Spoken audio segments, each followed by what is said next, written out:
Assalamualaikum warahmatullahi wabarakatuh. Innal hamdalillah nahmaduhu wa nasta'inuhu wa nastaghfiruh wa na'udzu billahi min shururi anfusina wa min sayyiati a'malina. May yahdihillahu fala mudilla lahu wa may yudlilhu fala hadiya lahu. Asyhadu an la ilaha illallah wahdahu la syarika lahu wa asyhadu anna Muhammadan abduhu wa rasuluh alladzi la nabiyya ba'da. Allahumma salli wa sallim ala habibina Muhammadin wa ala alihi wa ashabihi ajma'in, amma ba'd. Yang saya hormati pengurus, ketuanya nggak ada ini kayaknya. Oh, lagi sakit. Pantas kok nggak kosong tempatnya. Mudah-mudahan ketua kita, ketua Masjid Kaum Al-Mushaddiq ini dikasih kesehatan oleh Allah Subhanahu wa taala. Amin terus pokoknya. Nggak ada yang bunyi kabul gitu ya. Semuanya para pengurus masjid kita ini mudah-mudahan dikasih keistiqomahan di jalan Allah Subhanahu wa taala. Semua yang hadir di sini, para sesepuh, Pak Haji Andi ada, Pak Haji Andi. Biasanya suka ngumpet ya. Sesepuh kita Pak Haji Sukron juga, semua yang lain semuanya, mudah-mudahan semua yang hadir di sini pagi ini Allah memberikan rahmat kepada kita semuanya. Yang sakit mudah-mudahan segera disembuhkan oleh Allah. Yang masih kekurangan dikasih kecukupan oleh Allah. Yang masih punya hutang mudah-mudahan hari ini lunas hutangnya. Yang belum ke Mekah mudah-mudahan Allah beri kesempatan untuk ke Mekah, ke Baitullah. Kita bersyukur kepada Allah Subhanahu wa taala. Allah masih memberikan nikmat yang begitu banyak kepada kita hingga kita tidak akan mampu untuk menghitungnya. Cuma karena kebodohan kita hanya disuruh bersyukur kepada Allah, justru kita banyak maksiat. Padahal nikmat Allah tiap detik kita rasakan. Tidak ada waktu yang kita lewatkan kecuali di situ nikmat Allah ada pada kita. Yang nikmat itu nggak mungkin mampu kita hitung. Ada aliran darah, ada detak jantung normal, otak, mata bisa melihat, telinga mendengar. Sangat banyak sekali. Dan Rahman dan Rahimnya Allah, kita ini nggak disuruh untuk menghitung, tapi disuruh untuk bersyukur kepada Allah Subhanahu wa taala. Dengan cara apa? Kita banyak beribadah kepada Allah Subhanahu wa taala. Salawat dan salam semoga selalu terkirim kepada Rasulullah sallallahu alaihi wasallam. Rasulullah adalah teladan kita, contoh kita. Mudah-mudahan kita semuanya diberi kemampuan oleh Allah untuk selalu meneladani Rasulullah sallallahu alaihi wasallam. Bagaimanapun juga kita ini sangat butuh kepada Rasulullah. Bahkan nanti pada hari kiamat kita sangat membutuhkan Rasulullah sallallahu alaihi wasallam untuk memberi syafaat kepada kita ketika para nabi-nabi yang lain tidak mampu untuk memberi syafaat kepada umatnya. Nabi-nabi yang lain nggak bisa memberi syafaat kecuali setelah Rasulullah dikasih mandat oleh Allah untuk memberi syafaat kepada umatnya, baru nabi yang lain bisa. Ini kelebihan daripada Rasulullah sallallahu alaihi wasallam.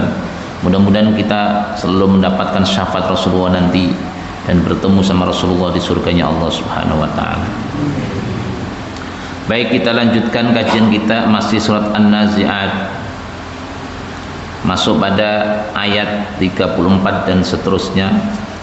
A'udzubillahi minasyaitonir rajim. Bismillahirrahmanirrahim. فَإِذَا جَاءَتِ الطَّامَّةُ الْكُبْرَى يَوْمَ يَتَذَكَّرُ الْإِنسَانُ مَا سَعَى وَبُرِّزَتِ الْجَحِيمُ لِمَنْ يَرَى maka apabila malapetaka yang sangat besar, yakni hari kiamat telah datang. Salah satu nama daripada hari kiamat adalah At-Tamatul Kubro. Nama hari kiamat itu banyak. Ada Al-Waqi'ah, Yaumul Akhir, hari kiamat banyak banget. Ada At-Taghabun, banyak banget. Dan nama-nama itu punya rahasia tersendiri. Cuma kita kenalnya dengan namanya hari kiamat. Kiamat itu hari apa sih maksudnya? Sebenarnya hari kiamat itu di mana hari kita berdiri di mahsyar, itu kiamat, kiam. Kita dibangkitkan oleh Allah untuk menunggu hari hisab. Kita berdiri di mahsyar, itu namanya kiamat. Cuma kemudian meluas diartikan apa? Kehancuran alam semesta. Asli secara bahasanya begitu.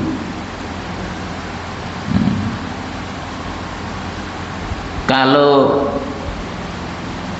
terjadinya kiamat di dunia itu namanya Yaumul Akhir. Cuma kiamat sekarang lebih populer daripada yang lain. Walau kiamat itu artinya kiam, sehingga salah satu kelompok sekarang sudah masih ada atau sudah punah itu. Isa Bugis mengatakan Yaumul Kiamat bukan hari kita, hari kiamat bukan, tetapi hari pembangunan. Di mana pembangunan pesat itu kiamat. Kalau kita mengartikan kiamat kan hancur alam semesta. Kalau kelompok mereka bukan, tetapi itu apa? Hari pembangunan. Kiam berdiri. Nah, kita kembali kepada masalah ini. Allah mengingatkan kepada kita dengan At-Tamatul Kubro, malapetaka yang begitu dahsyat, malapetaka yang begitu besar. Gimana nggak besar malapetakanya? Alam semesta dihancurkan. Gimana nggak besar malapetakanya? Yauma yatadzakkarul insanu ma sa'a. Pada hari itu manusia teringat akan apa yang telah dikerjakannya. Teringat dengan dosa-dosa yang dilakukan, teringat dengan ibadah yang dilakukan. Di mana? Di dunia. Ingat semuanya itu. Menyesal pasti, tetapi penyesalan yang tidak ada artinya. Sehingga apa? Wa burrizatil jahimu liman yara, dan diperlihatkan neraka dengan jelas kepada setiap orang yang melihat. Kengerian yang luar biasa, malapetaka yang luar biasa, di mana di hadapannya dia melihat yang namanya api neraka. Jangan dipikir neraka itu kayak api unggun gitu. Dalamnya batu dilempar dari atas ke bawah 70 tahun. Itu kayak apa itu dalamnya? Luasnya nggak usah ditanya. Karena gigi gram, satu gigi gram ahli neraka itu gedenya sama dengan gunung Uhud. Itu kayak apa itu? Jadi orang di neraka nanti itu besar-besar. Kalau gitu yang kecil-kecil, besarnya luar biasa. Sini ke sini, dalam hadis itu 3 hari perjalanan jauhnya. Itu kayak apa itu besarnya? Berarti neraka itu dalam dan luas. Sangat ngeri sekali. Api di dunia hanya sebagian kecil daripada api neraka. 69 kali lipat panas api dunia. Kayak apa itu panasnya?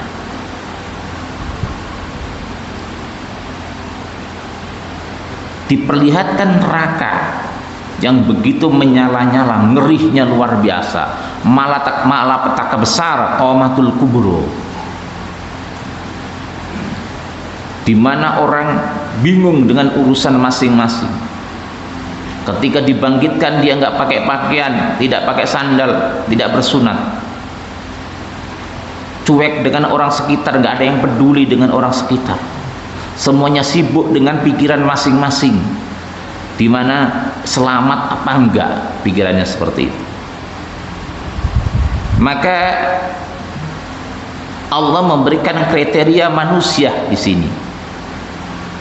Sebagai secara garis besar Allah memberikan dua kriteria manusia yang ini merupakan peringatan untuk kita agar kita ini banyak beribadah kepada Allah Subhanahu wa taala, agar kita ini banyak memperbaiki diri, agar kita ini banyak bertobat kepada Allah Subhanahu wa taala. Fa amma man tagha wa atharal hayatad dunya fa innal jahima hiyal ma'wa.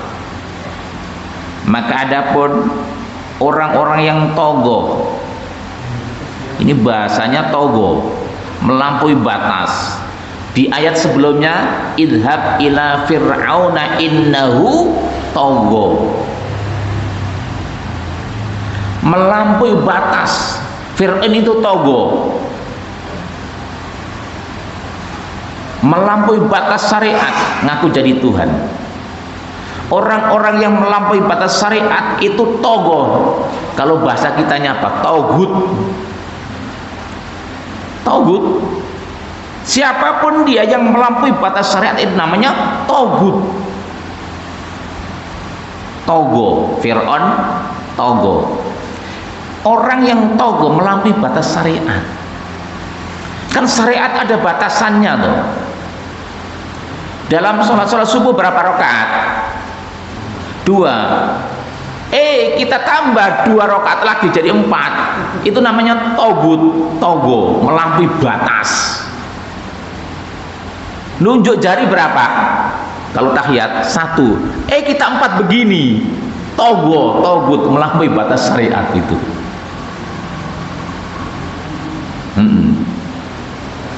Ghairil maghdubi alaihim waladdallin.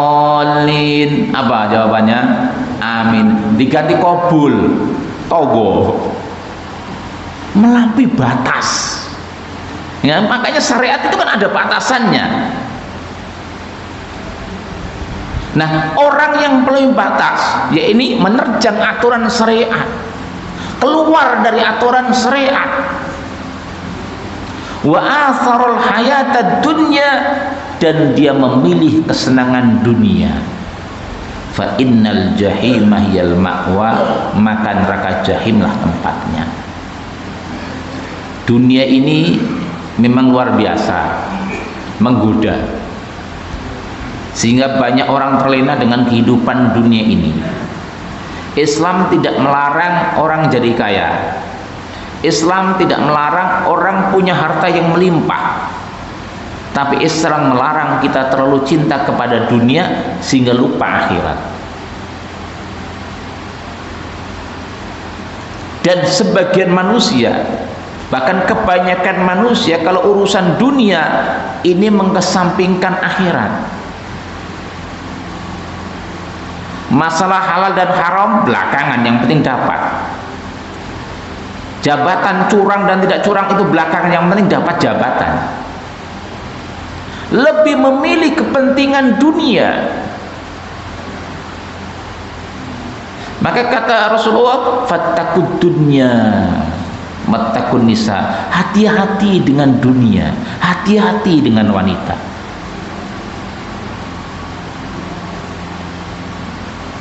Kenapa? Karena dunia itu membuat orang terlena. Banyak pembunuhan gara-gara apa? Urusan dunia.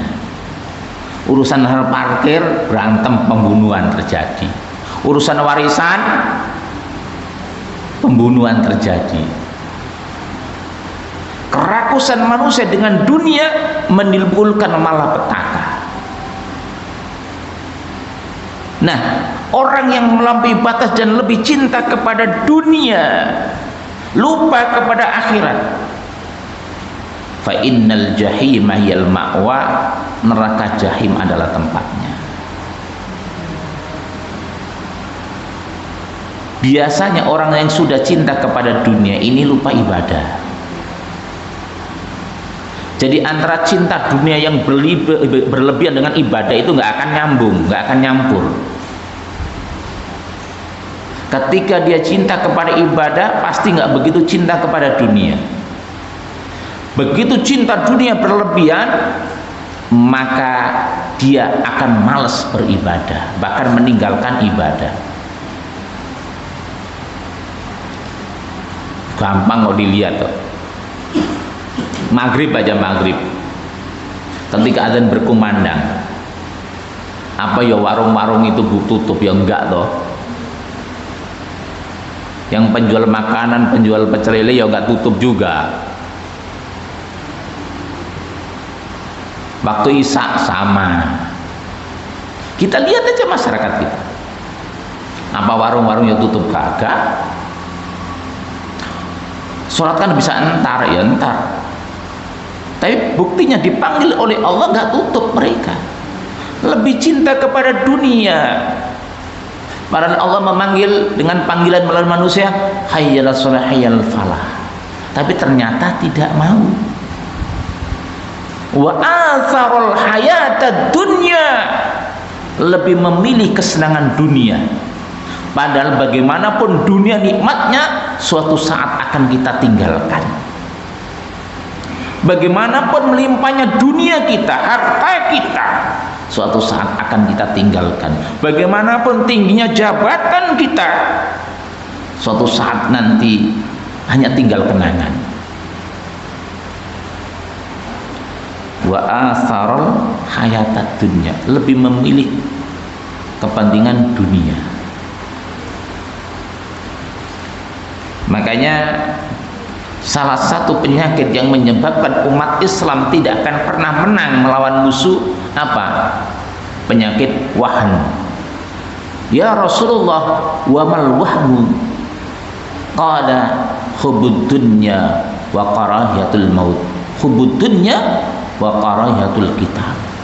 Salah satu penyakit yang kronis yang membuat umat Islam tidak akan pernah menang melawan orang kafir adalah penyakit wahan. Apa itu penyakit wahan? Hubbud dunya, cinta kepada dunia dan takut mati. Ini satu paket. Cinta dunia pasti takut mati. Enggak mungkin enggak. Yang membuat Islam tidak menang adanya cinta dunia. Perang Uhud kurang apa sih? Perang Uhud kan ada Nabi Muhammad SAW. Umat Islam mengalami kekalahan. Padahal ada Nabi, ada sahabat Umar, ada sahabat Abu Bakar. Kok bisa mengalami kekalahan? Umat Islam nggak patuh kepada Rasulullah. Jangan turun sebelum aku perintah. Rupanya umat Islam sebagiannya itu melirik kepada rampasan perang. Turun ayat minkum may yuridid dunya wa minkum may yuridul akhirah. Di antara kalian ada yang menginginkan dunia dan di antara kalian ada yang menginginkan akhirat. Ini yang membuat umat Islam kalah. Perang Uhud ada Nabi Muhammad, kalah. Kenapa? Cinta kepada dunia. Orang yang cinta kepada dunia akan takut mati, takut berperang. Dan dalam sejarah memang seperti itu. Umat Islam ketika sudah cinta kepada dunia kalah. Tahun zaman era Abdurrahman Al-Ghafiqi, itu ketika umat Islam itu menaklukkan wilayah Perancis,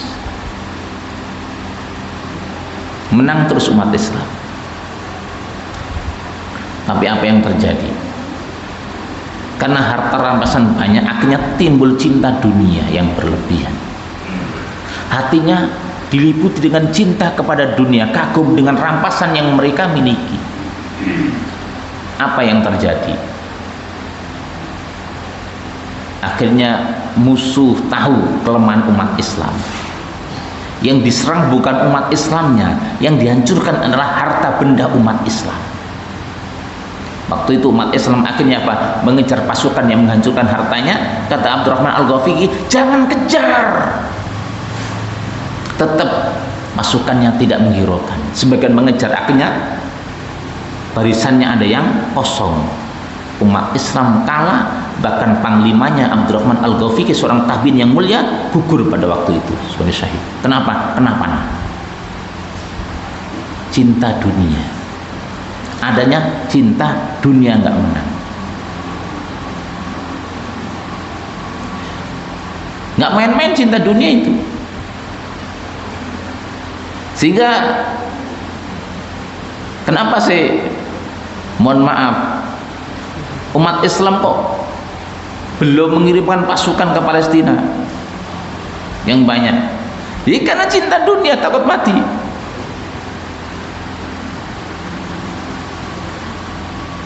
Ini cinta dunia ini berbahaya. Mementingkan dunia ini berbahaya. Ada sebuah hadis Rasulullah SAW, "Idza tabayatum bil ina wa akhadtum aznabal baqari wa raditum biz zar'i wa taraktumul jihad sallallahu alaikum dhullan la yanzihu ankum hatta tarji'u ila dinikum." Ketika kalian jual beli riba, kalian sibuk dengan yang namanya binatang ternak, sibuk dengan tanaman, kalian meninggalkan jihad. Ini kata Rasulullah. Lebih apa? Lebih mementingkan daripada dunia, daripada perjuangan. Ketika umat Islam sudah cinta kepada dunia, lupa dengan jihad, apa yang terjadi? Sallallahu alaikum dhullan. Allah menimpakan kepada umat Islam kehinaan. Allah menimpakan kepada umat Islam kekalahan. Diinjak-injak oleh musuh, dibantai oleh musuh. La yanzi'uhu hatta tarji'u ila dinikum. Dan Allah tidak mencabut itu kehinaan dari umat Islam sampai umat Islam kembali kepada agamanya. Ini ancaman dari Rasulullah SAW dan sudah terbukti. Bahaya ini. Wa asarul hayat dunya ini sangat berbahaya. Betapa sebagian orang Islam menjual imannya untuk mendapatkan dunia, menjual imannya untuk mendapatkan jabatan. Ini sangat berbahaya. Selama umat Islam masih wa'asarul hayatad dunya, maka dalam perjuangannya tidak akan pernah mengalami kemenangan. Dijamin 100%. Makanya saya teringat bagaimana hebatnya Khalid bin Walid ketika waktu perang Yarmuk. Ini kan ditawani harta. Udahlah umat Islam, kalian kan kesini miskin, tenang saja, setiap kalian akan saya kasih 10 dinar pakaian kendaraan. 10 dinar itu, 1 dinar itu 4 jutaan. Kasih kendaraan, tahun depan dikasih lagi, setiap kalian akan kami kasih, pulang saja ke negeri kalian. Apa kata Khalid bin Walid? Seorang yang memimpin 100 peperangan yang tidak pernah kalah, seorang jenderal perang tapi zuhud kepada dunia, nggak punya harta. Apa katanya? Wahai orang Romawi, dengarkan,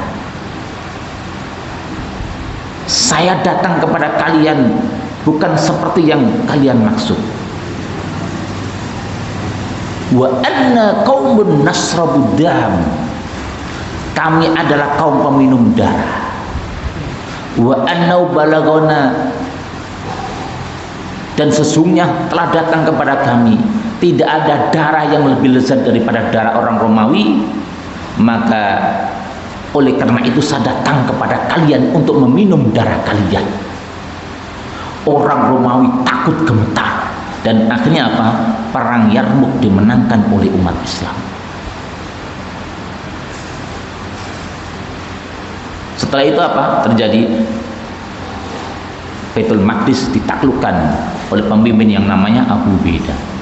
Juga zuhudnya luar biasa, nggak punya apa-apa juga. Inilah. Jadi ayat ini memberikan celahan kepada manusia yang cinta kepada dunia, manusia yang melampaui batas. Ancamannya adalah jahim. Dan di dunia pun akan ada kehinaan ketika umat Islam melakukan hal seperti ini. Makanya ayat ini memberikan pelajaran pertama, jangan coba-coba kita melanggar aturan syariat. Syariat yang sudah ada jangan ditambahi, jangan dikurangi. Jangan ditambahi, jangan dikurangi. Kecuali ada yang namanya khilafiyah ya, itu lain lagi. Yang kedua, kita ini harus zuhud kepada dunia. Zuhud kepada dunia itu jangan dipikir termiskin, nggak punya apa-apa, enggak. Zuhud kepada dunia itu bisa terjadi tangan bersama dunia, hati bersama Allah. Salah satu doa Abu Bakar As-Siddiq yang sangat terkenal adalah Allahumma ja'alid dunya fi aidina wa la taj'alha fi qulubina. Ya Allah, hamparkanlah dunia di tanganku, tapi jangan engkau hamparkan dunia di hatiku. Para sahabat banyak yang kaya, kalau nggak kaya gimana perjuangan? Ini masjid ini nggak akan berdiri tanpa harta tuh. Saya kalau nggak punya harta juga nggak bisa kesini, naik apa? Jalan kaki. Zuhud kepada dunia. Baik, kita lanjutkan. Wa amma man khafa maqama rabbih wa nahan nafsa 'anil hawa fa innal jannata hiyal ma'wa. Sebaliknya, adapun orang yang takut kepada kebesaran Rabb-Nya, takut akan kedudukan Rabb-Nya, Tuhannya, dan menahan diri dari hawa nafsu, fa innal jannata hiyal ma'wa, maka surga adalah al-ma'wa, tempat dia tinggal. Ayat ini lawan daripada ayat sebelumnya. Man khafa maqama rabbih, orang yang takut kepada kebesaran Tuhannya. Takut di sini bukan berarti hanya sekedar takut, tapi apa? Efek daripada takut adalah menjalankan perintah Allah Subhanahu wa taala dan menjauhi larangannya. Omong kosong kalau orang maksiat itu takut kepada Allah. Orang yang takut kepada Allah yang sesungguhnya adalah efeknya adalah dia betul-betul menjalankan syariatnya secara utuh dan meninggalkan maksiatnya. Orang yang takut kepada Allah itu adalah dia akan memenuhi seruan ya ayyuhalladzina amanu dkhulu fis-silmi kafah. Wahai orang-orang yang beriman, masuklah ke dalam Islam secara kafah, menyeluruh. Ini efek daripada takut kepada Allah. Menyeluruh. Apapun itu yang dilakukan sesuai dengan aturan Islam. Mengatur negara, mengatur rumah tangga, mengatur masyarakat sesuai dengan aturan Islam, itu namanya kafah. Memilih pemimpin itu juga pakai aturan Islam. Menghukum pencuri, menghukum pezina, menghukum perampok pakai aturan Islam. Orang-orang yang benar-benar takut akan kebesaran Allah, akan kedudukan Allah, maka dia akan menjalankan syariat Islam secara kafah. Jangan sampai kita ini kafah kita cuma di masjid Tuhan, di pasar udah beda lagi, di kantor udah beda lagi. Ini masalah. Belum mencapai ayat wa amma man khafa maqama rabbih. Ayat ini luar biasa.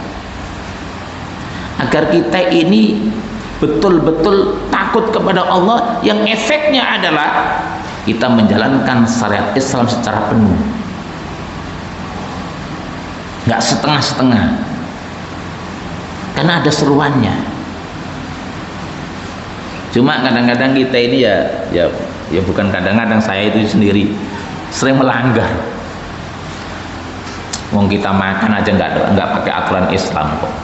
Minum sambil berdiri, makan sambil berdiri, makan pakai tangan kiri, itu sudah yang kecil-kecil seperti itu sudah bukan syariat Islam. Narkoba di penjara kemudian keluar, itu kan bukan syariat Islam. Pezina nggak dihukum dengan hukum cambuk atau dengan rajam, itu kan bukan syariat Islam. Nah iya tuh. Berarti kita belum sampai makom ini. Takut kita belum 100%. Ketika orang takut kepada Allah, wa nahan nafsa 'anil hawa, dia menahan hawa nafsunya, tidak menurutkan hawa nafsunya. Jadi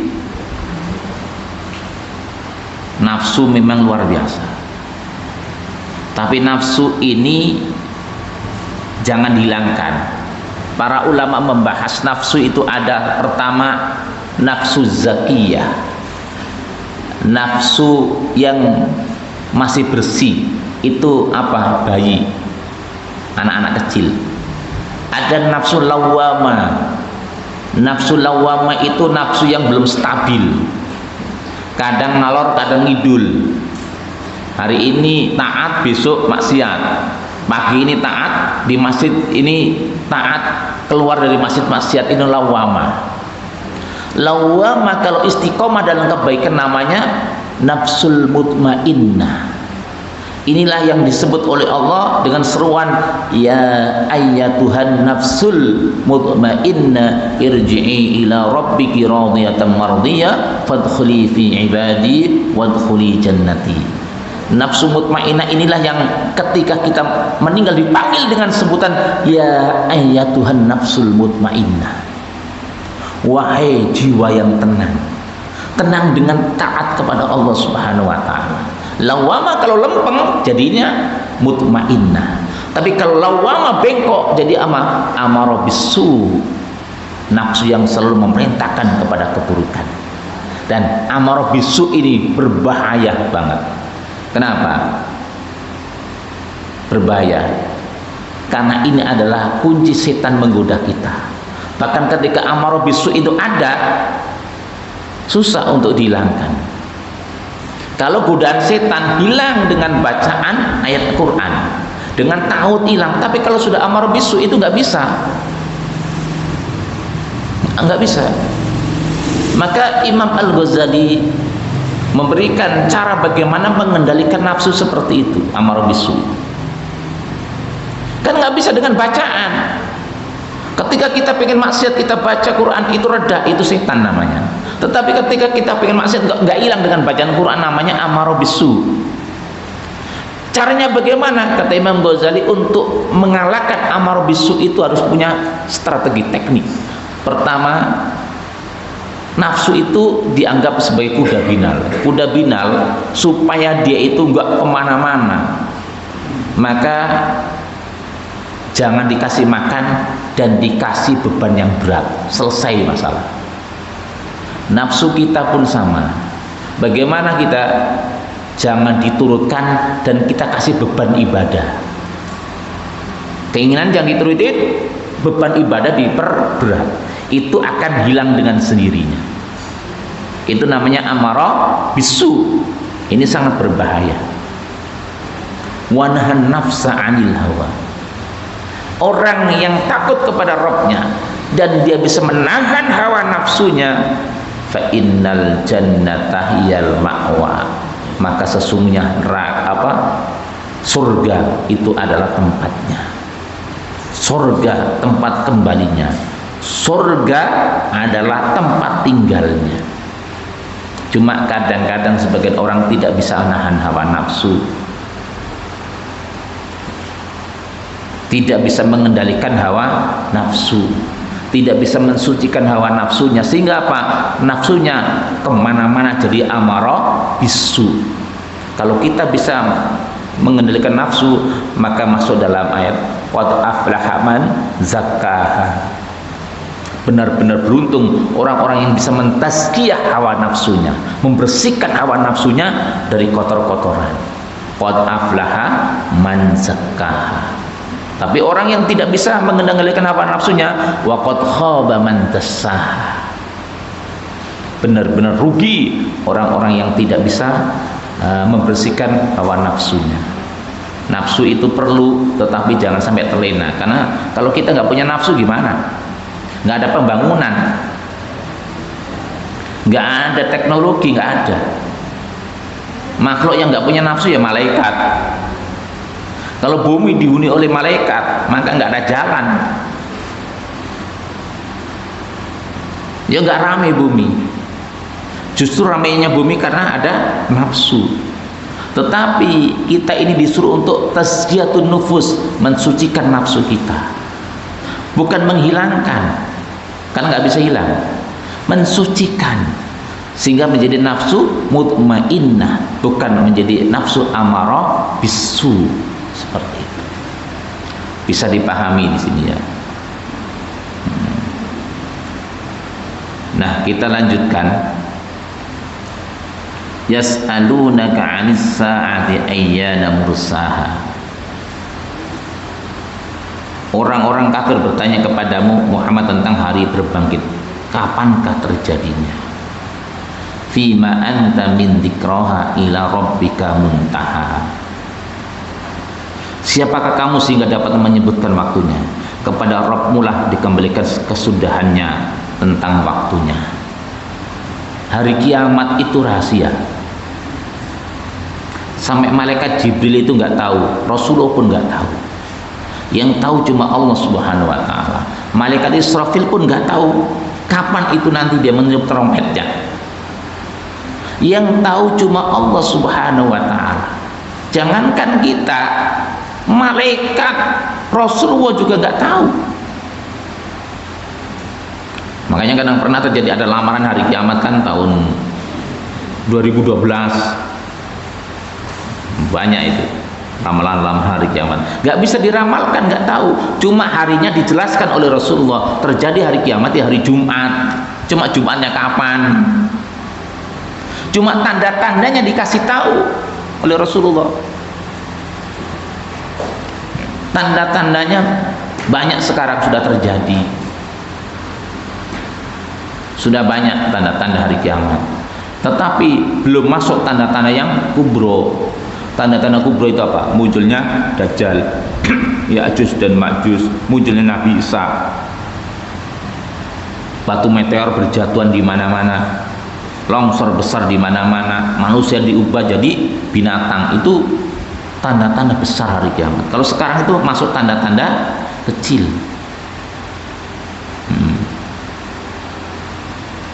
Tanda dekatnya hari kiamat apa? Terjadi perang dunia ketiga di mana? Di Damaskus, yang belum terjadi. Kita melawan pasukan salib. Tanda-tanda hari kiamat apa? Yahudi kalah, Dajjal kalah. Itu termasuk tanda-tanda kiamat yang besar. Matahari terbit di barat, terbenam di timur. Banyak sekali. Kalau sekarang ini masih tanda-tanda sudah banyak, cuma dalam kategori tanda-tanda kecil.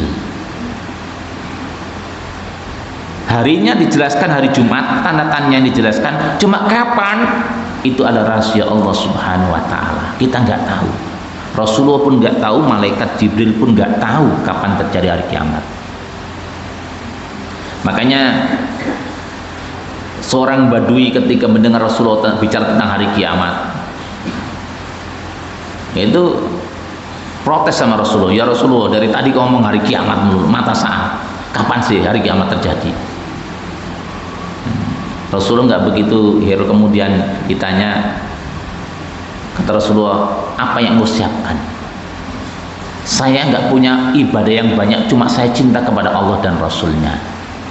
Kata Rasulullah, yuksarul mar'u ma'aman ahabba. Orang itu akan dikumpulkan bersama orang yang dicintai. Jadi masalah hari kiamat sudah dibahas oleh Rasulullah, tanda-tandanya sudah dibahas, bahkan tanda-tanda yang dekat sekali dengan hari kiamat dibahas, di mana nanti tidak ada satupun orang yang beriman, seluruh orang yang beriman wafat. Adanya angin sutra, selembut sutra dari negeri Yaman, semuanya orang yang beriman mati, yang ada orang-orang kafir. Jadi nanti ketika tidak ada orang yang beriman, maka dunia gulung tikar. Ketika tidak ada orang yang soleh, gulung tikar dunia. Justru iman umat Islam, kesolehan kita ini bisa mempertahankan keutuhan dunia. Ketika tidak ada orang yang beriman, ketika tidak ada orang yang soleh, hancur dunia ini. Itu loh. Jadi semakin soleh kita, sebenarnya negara harus semakin makmur. Logikanya begitu. Semakin iman kita kuat, negara semakin kuat. Logikanya begitu. Karena tanda-tanda kehancuran hari kiamat, termasuk kehancuran alam semesta ini, ditandai dengan tidak ada orang yang beriman, tidak ada orang yang soleh, tidak ada orang yang bersujud kepada Allah Subhanahu wa Ta'ala. Hancur. Untuk apa dunia kalau nggak ada yang beriman? Berarti bisa diambil kesimpulan, berarti ketika iman bangsa kuat, negaranya kuat. Ketika bangsa itu soleh, negaranya juga lurus, cakep. Kalau kita belum makmur, berarti ya perlu dipertanyakan keimanan. Jadi sebanding lurus itu. Kesolehan pribadi, kesolehan masyarakat akan berbanding lurus dengan kesolehan alam semesta. Tetapi ketika masyarakatnya hancur, alam semesta pun hancur. Itu seperti itu. Makanya ketika di suatu tempat masih ada musola, masih ada orang yang bersujud, masih cakep, berarti bumi masih senang karena bumi dipakai sujud kepada Allah Subhanahu wa Ta'ala. Tapi ketika bumi tidak ada yang bersujud, maka bumi menangis. Untuk apa aku diciptakan? Bisa dipahami ya? Kita lanjutkan, baru nanti ada tanya. Ternyata masa hari kiamat ila rabbika muntaha. Semuanya itu kembali kepada Allah Subhanahu wa Ta'ala. Innama anta mundiru may yakhshaha. Engkau itu cuma apa? Mundiru may yakhshaha. Memberi peringatan yang tegas, memberi peringatan yang menakutkan, may yakhshaha, terhadap orang-orang yang takut kepada hari kiamat. Mundir itu memberi peringatan yang tegas, memberi peringatan yang menakutkan. Maka Rasulullah itu kan basyira wa nadhira, memberi kabar gembira juga sebagai nadhira, yaitu memberi peringatan yang menakutkan. Jadi dalam Quran itu disebutkan surga juga neraka. Neraka surga kan begitu. Ada basyira wa nadhira. Ada yang namanya kabar gembira, juga ada ancaman. Nah, Rasulullah tugasnya adalah innama anta mundiru may yakhshaha ka'annahum yawma yarawnaha lam yalbathu illa 'ashiyatan aw duhaha. Pada hari mereka melihat hari berbangkit itu, mereka seakan-akan tidak tinggal di dunia melainkan sebentar saja di waktu sore atau pagi. Jadi ketika dibangkitkan pada hari kiamat, maka kita merasakan waktu hidup di dunia cuma sebentar saja.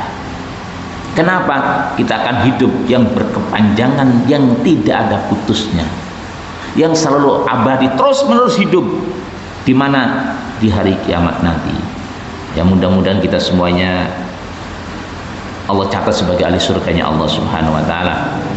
Dan mudah-mudahan kita ini termasuk orang-orang yang nanti wafat dalam kondisi husnul khatimah. Mudah-mudahan ada manfaatnya. Mohon maaf atas segala kesalahan. Doa ya. Kita doa, mudah-mudahan Allah memberikan pertolongan kepada kita semuanya. Amin. Amin terus, nggak ada yang kabul. Pak Haji Nasir nggak ada ya, Pak Haji Nasir? Nggak ada. Hamdan na'imin, hamdan syakirin, hamdan yafi ni'am wa yukafi mazidah. Ya Rabbana lakal hamdu kama yanbaghi li jalali wajhil karim wa 'azimi sultani. Allahumma salli wa sallim ala sayyidina Muhammad wa ala ali Muhammad. Rabbana ighfir lana dhunubana wa li walidayna warhamhum kama rabbawna shighara. Rabbana ighfir lana dhunubana wa kaffir 'anna sayyi'atina wa tawaffana ma'al abrar. Rabbana ighfir lana dhunubana wa israfana fi amrina wa thabbit aqdamana wansurna 'alal qawmil kafirin. Rabbana la tu'akhidna in nasina akhtana. ربنا ولا تحمل علينا إصرا كما حملته على الذين من قبلنا ربنا ولا تحملنا ما لا طاقة لنا به واعف عنا واغفر لنا وارحمنا أنت مولانا فانصرنا على القوم الكافرين اللهم انصرنا فإنك خير الناصرين وافتح لنا فإنك خير الفاتحين وارحمنا فإنك خير الراحمين واغفر لنا فإنك خير الغافرين وارزقنا فإنك خير الرازقين واهدنا ونجنا من القوم الظالمين اللهم انصر إخواننا المستضعفين في فلسطين اللهم انصر إخواننا المجاهدين في فلسطين اللهم إنا نجعلك في نحور اليهود المؤتدون الذين قتلوا إخوان المسلمين في فلسطين اللهم إنا نعوذ بك من شرورهم اللهم فرق جمعهم اللهم بدد شملهم اللهم شتت كلمتهم اللهم زلزل أقدامهم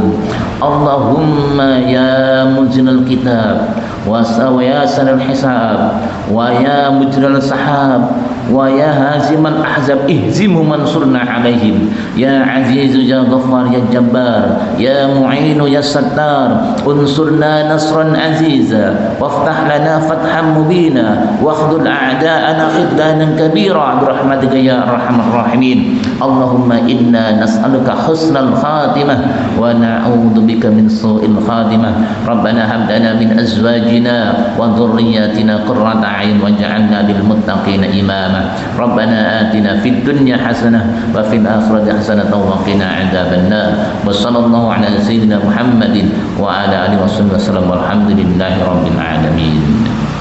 Assalamualaikum warahmatullahi wabarakatuh.